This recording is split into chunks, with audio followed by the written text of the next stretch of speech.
জয় রাম, জয় গুরু। নমস্কার। গল্প কথায় রাম ঠাকুর চ্যানেলে সব বন্ধুদের স্বাগতম।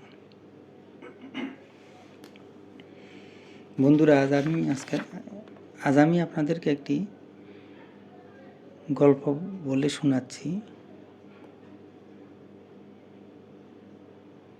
গল্পটা ছিল এরকম: দেখেন তো বগের উপর এইটা কি। সে প্রসঙ্গে আমি একটি গল্প বলছি। ঘটনাটি ঘটেছিল অমরপুর ফটিক সাগরের পশ্চিম পাড় সুধাংশু বিকাশ সেন মহাশয়ের বাড়িতে। এই ঘটনার প্রায় বৎসর 2 পূর্বে শ্রীযুক্ত সুধাংশু বিকাশ সেন মহাশয় দেহান্তরে গমন করেন। তার স্ত্রী শ্রীমতী হেমনলিনী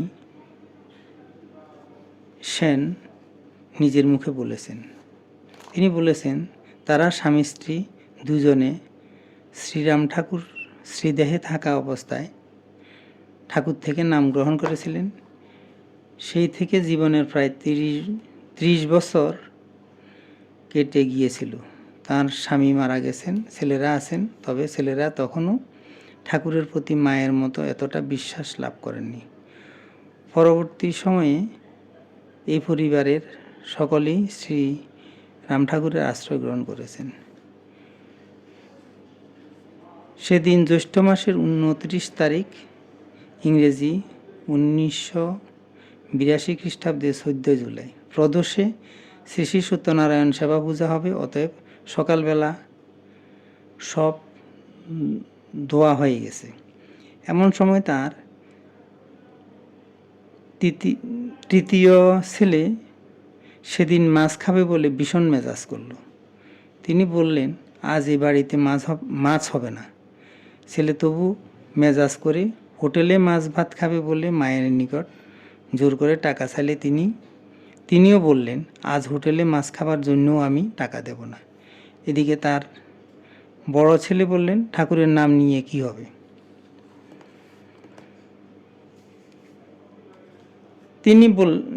শ্রীমতী হেমনলিনী সেন বললেন, শুনেছি নরদেহ পেয়ে যে ঠাকুরের নাম না নেয় পরজন্মে সে পশু দেহ পায়।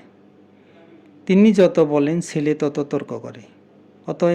অতঃপর তিনি চুপ করলেন এবং মনে মনে ভাবতে লাগলেন, আজ তোদের পিতা নাই, তাই আমার এই অবস্থা।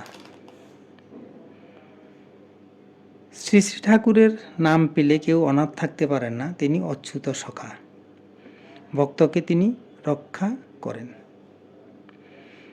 সেদিন যে ঘরটিতে শ্রী শ্রী সত্যনারায়ণ সেবা পূজার ব্যবস্থা করা হয়েছিল, সেই ঘরটি বারান্দার সঙ্গে যুক্ত একটি উত্তরের দালান কোঠাঘর। ঠাকুরের ভোগ সাজানোর পর ওই ঘরটিতে একেবারে জায়গা ছিল না। এদিকে বারান্দাতে কীর্তনিয়াগণ বসেছেন।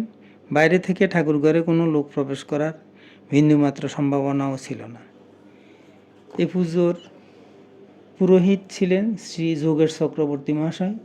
তার বয়স প্রায় 80 থেকে 84 বৎসর হবে এবং তিনি ঠাকুরের আশ্রিত। যথারীতি আরতি কীর্তন হয়ে গেছে। কীর্তন প্রায় শেষের পথে। ফিরে সিন্নি দেওয়ার পর শ্রীমতী হেমনলিনী সেন মহাশয়া পাশের অন্য তাগারিতে সিন্নি ভোগ দিয়ে রেখেছিলেন। তখন আম কাঁঠালের দিন, তাই কিছুটা আম কাঁঠালের রস তাগারিতে ঢেলে রাখা হয়েছিল।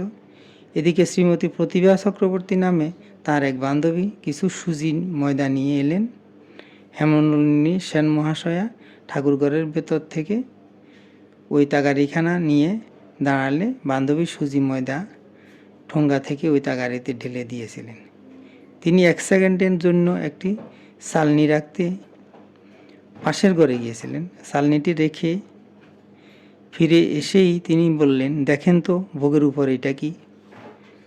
শ্রীমতী হেমনলিনী সেন ভেবেছিলেন, ওই ঠোঙ্গা থেকে যে ময়দা সুজি ঢেলে দেওয়া হয়েছে নিশ্চয় এগুলি চাল্লা ছিল না, তাই হয়তো পোকা পড়েছে। এভাবে তিনি ওই তাগারির দিকে তাকালেন। তারপর তিনি অবাক হয়ে গেলেন, এ কি, এই তাগারির উপর এর মধ্যে একখানা পদচিহ্ন এলো কোথা থেকে।